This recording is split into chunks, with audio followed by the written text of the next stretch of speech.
5 o'clock. Good to have you with us. Been a busy show today. Obviously, baseball is going to upend things here the next couple of days. Alleged doubleheader if Mother Nature would cooperate. You know the teams want to play tomorrow because I don't think the Tigers have any interest in making a one-day trip to the Big Apple sometime down the line. So we'll see what takes place. We've done a couple things today, and I'm happy to continue them. But, Rico, there was one I wanted to bring up. This might be a losing proposition. We've talked Lions and Tigers. Can I just ask the people to be creative here at 5 o'clock to help me? Okay. The thing you put on the show sheet from Jeff Goodman, college basketball reporter. Now, don't turn the channel and freak out because this isn't about college ball. Everybody just chill. Jeff Goodman wrote the following. Multiple veteran NBA executives say the same thing about this upcoming draft.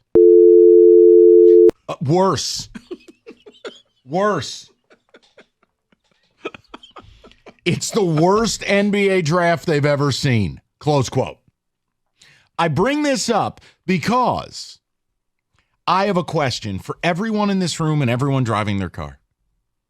How do the Pistons get out of this seeming treadmill of suck?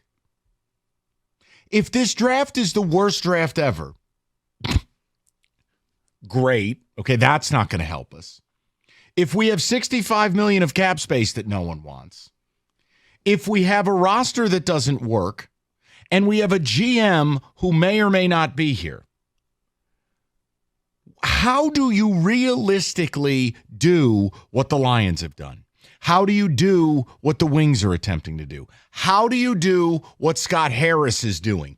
How do we get out of the bowl, so to speak? The Pistons operate in the bowl. And every time you think they're going to crawl out of the bowl, someone flushes it again. And they just circle it again. And then they crawl their way out. And, oh, look, bowl. Like, Rico, if this is truly, and I said to you, the worst draft of my lifetime in the NBA was 2000. The Kenyon Martin and collection of bums draft. Someone call me and tell me how we get out of this rut. Multiple Or steps. Is it officially hopeless? Multiple things need to happen. Think one. Okay, let me hear it. We get Wembanyama. We pretend last year was fake. No. And he's actually ours. You got to fire Troy Weaver. You cannot let him go into another draft. Thing number two. Okay. You have to start over.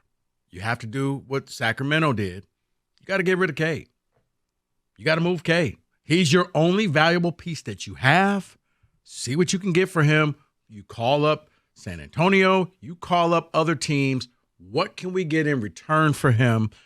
And you start trying to collect as many first-round picks as you can. You go the route of OKC, where down the line, this starts to pan out. You get now all of a sudden you got a high lottery pick in a year where there's actually some good players, and you can get the number one or two player in the league. You got to blow this thing up. If there's a market, I mean, you have a garage sale. If somebody calls and says, hey, guys, you guys interested in moving Jaden Ivey? Yes. Yes, we are. Okay, now, people. Jalen Duren? Yes. Yes, we are. If you're wondering why I'm not mocking Rico, it's because I can't. Because A, it's the only suggestion I've been given. And B, I don't have a better one. Look, Odyssey.com Rewind. If you want this Tigers thing we talked about, I'm happy to do it. The Lions, we spent a ton of time on it. Maybe I'll bring that back here momentarily. I just thought it was one of these things as we sit down, right? We're enjoying Tigers' early stages. We're enjoying lead up to the draft. If what Jeff Goodman writes is true, there will be no enjoyment in the lead up to the NBA draft, which usually represents this faint hope, like a lighthouse in the distance of hope. Yeah. And if that's not here, the pick has no value. It means your suffering has been in vain. It means that going 13-69 was in vain. And I don't have a way to sell my audience because every other team, the Tigers, while I'm not totally happy with where they are, I can paint a brighter future. Hell, we think they could flirt for the division. Lions are a Super Bowl team, and no matter my lack of love for the Iser plan right now, they have better odds of getting in than not. They could be a playoff team. Then there's bowl. And I'm not even talking of one you fill with weed. I'm talking about one you fill with digested food. The Pistons are the bowl. And if the draft is the worst in history, what out do we have? Rico's suggestion, guys, I don't think he's wrong. Because I don't think you can just go to free agency, blow $65 million, and win 50 games. So who are you bringing here? Because right now, let's face it, this is a bad team. Adding free agents to a bad team just equals a bad team with a bloated payroll. Plain and simple. So, your hottest commodity is Cade. See what you can get for him. You may be able to get a team to bite in. Because if you put Wemby with Cade down in San Antonio, that's something they may want to see. Okay, we got something here. I don't know. Maybe you float a call to New Orleans. Hey, you want Cade to put with Zion? All right, let's try that. But I had to ask. I had to, bud. You're not going to be able to build around Cade because he's not that guy, and people don't want to come here and play. Hold on. Here's your biggest problem. Your biggest problem, you haven't mentioned it. So I want to support your point here. He's extension eligible this summer. Cade wants his money. Are you really ready to pay Cade $200 million to win 13 games?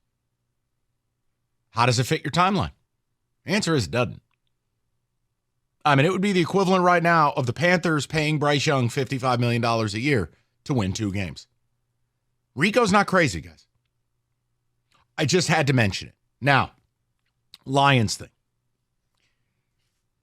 We just brought up looking around the league and hope and the rest. Look, Lions had a good offseason. But I don't know that it was great. I think it was good. I don't think it was pedal to the metal. The news that Houston went and got Steph Diggs. Would Steph Diggs fit here? No. So don't call with that. But Houston is all in.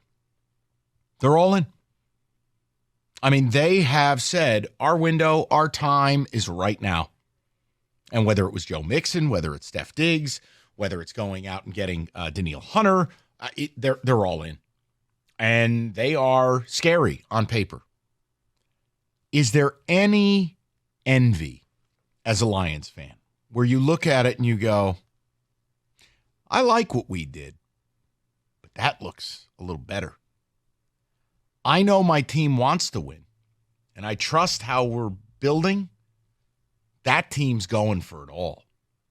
I can't lie to my listeners and tell you that I'm not a little envious of what Houston has done.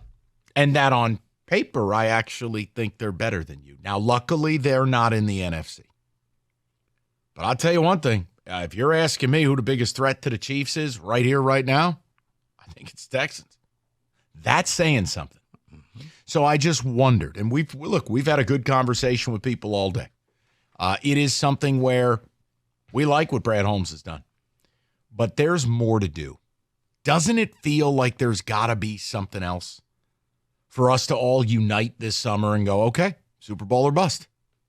Bringing Brock Wright and Vildor back is not it. Not mad about it. I'm just making a point. Like, there's got to be something else, right? Yeah, you want that, maybe just that one sizzle player, that one player that you're like, yeah, you know what? You've been waiting decades for the Lions to be that type of team to bring in that type of player. And now that you made it this far, you should be in the market for the Danielle Hunters, those caliber of players. And you're not seeing it. It's almost as if they're still going, the bargain route. So if you want to rap about, if you have a creative way for the Pistons to get off that treadmill of suck, love to hear from you. Because I don't know that there exists one. The second issue is this Lions thing. And there's no right or wrong answer. It's just like you look down the street, you threw a nice birthday party for your kids, and the neighbors, they got Jack Hanna getting off a bus with the whole zoo. Is that a live mini pony? Yes, it is. That's okay to say, you know what? I'm going to have a hard time explaining this to my kid. Like, Houston is rocking out right now. And I feel like I don't need to do what they did. I just need to do something like it. Mm-hmm. And I admit it. I admit it when I take the air today. I was like, damn, Houston looks loaded. Mm-hmm. And, you got everybody, a lot of your key pieces under the rookie contract. So you got money to manipulate and move around. We got Brock Wright. 248-539-9797. Right. Thank God. David, your thoughts on either of these? I'll say this regarding the Pistons. Everything you say, Rico's right. I just don't want to hear it, except for the Weaver firing part. I just am sad every time I hear about the Cade or Ivy being traded, and Cade has to be the one because you can get more for him. Because here's the thing, David. You're okay. Like, all right, you're in a rebuild, but you shouldn't be getting worse every year in your rebuild. Thank you. You hit bottom, and then you start getting better. So, I was willing to wait a year, 2, but right now, we should be talking about them as one of the top 12 teams to maybe be in the play-in. And instead, we're saying, can you just win 12 games? David, you know why you don't want to hear what Rico's saying? Because it's true. Exactly. There's an old phrase. The truth is like poetry. And most of the world hates poetry. It's just what it is, man. Never heard that, but I'm going to remember that now. It's just, you sit back and you're like, I don't want to read that. I'm like a kid. No, I don't want to. I don't want to. That's how I hear it. Whew. There's really no other way around this. No. And the Goodman thing, it's if that is true, you've taken away 75% of my hope. All right. Uplifting. Rico, tell them about it. Planet Fitness is the home of the judgment-free zone where anybody, and I mean anybody, yes, even you listening in the car right now, you can go and feel comfortable and work out and work on your fitness goals. Even if you don't look like an Adonis, that's okay.